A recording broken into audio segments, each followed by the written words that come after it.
दादा हुजूर ने माही और शहर को एक ऐसी नई जिम्मेदारी सौंप दी है जिसने पूरे हवेली के माहौल को हिलाकर रख दिया है। यह जिम्मेदारी सिर्फ घर की देखरेख तक सीमित नहीं है, बल्कि इसमें खानदान की इज्जत, परंपरा और आने वाले फैसलों का बोझ भी शामिल है। दादा हुजूर साफ शब्दों में कह देते हैं कि अब से हर अहम फैसले में माही और शहर की राय सुनी जाएगी।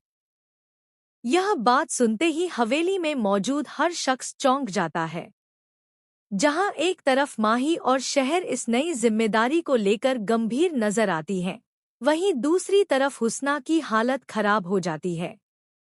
हुस्ना, जो अब तक खुद को हवेली की सबसे चालाक और समझदार औरत समझती थी, उसे लगता है कि दादा हुजूर ने जानबूझकर उससे ताकत छीन ली है। हुस्ना के चेहरे पर मुस्कान तो होती है, लेकिन उसके मन में जलन और गुस्से का तूफान उठने लगता है।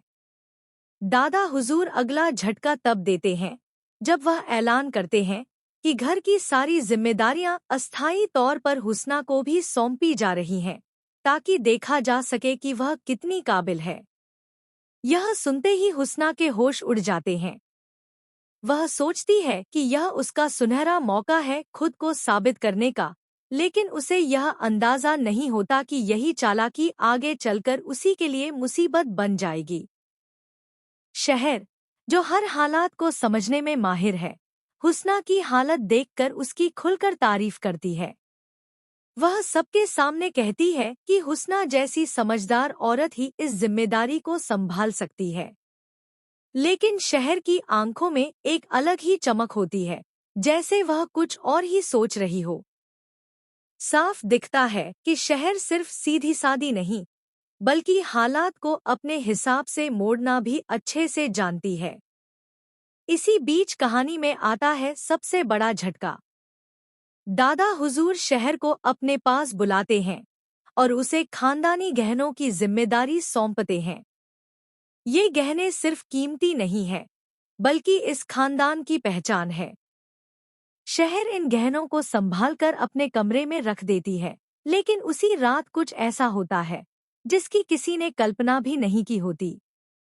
अगली सुबह शहर जब अपने गहनों को देखने जाती है, तो उसके पैरों तले जमीन खिसक जाती है। गहने गायब होते हैं।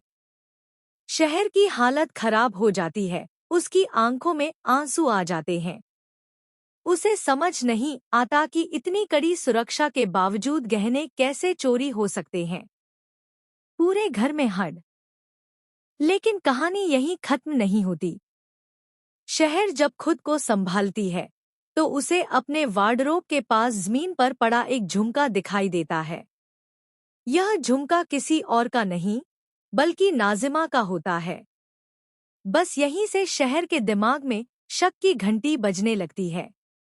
उसे याद आता है कि नाजिमा बीते कुछ दिनों से उसके कमरे के आसपास ज्यादा मंडरा रही थी। गुस्से और दर्द से भरी शहर सीधा नाजिमा के कमरे की तरफ बढ़ती है। उसके चेहरे पर अब डर नहीं, बल्कि सच्चाई सामने लाने का जुनून होता है। शहर साफ कह देती है कि अगर उसे गहने नाजिमा के कमरे में मिले, तो वह बिना एक पल गंवाए उसे दादा हुजूर के सामने ले जाएगी। नाजिमा बाहर से शांत दिखती है, लेकिन अंदर ही अंदर उसके पसीने छूट जाते हैं। वह समझ जाती है कि अब मामला हाथ से निकल सकता है। यहीं से कहानी में आता है असली शॉकिंग ट्विस्ट। शहर जैसे ही नाजिमा के कमरे में तलाशी लेती है, वहां गहनों का कोई निशान नहीं मिलता। उल्टा, उसी वक्त हुस्ना वहां पहुंच जाती है और पूरे घर के सामने शहर पर ही चोरी का इल्जाम लगाने लगती है। हुस्ना कहती है कि शहर ने ही गहने छुपाए हैं और अब नाजिमा को फंसाने की कोशिश कर रही है। माहौल पूरी तरह से पलट जाता है। शहर, जो अभी तक सच की तलाश में थी, अब खुद कटघरे में खड़ी नजर आती है। दादा हुजूर का चेहरा सख्त हो जाता है।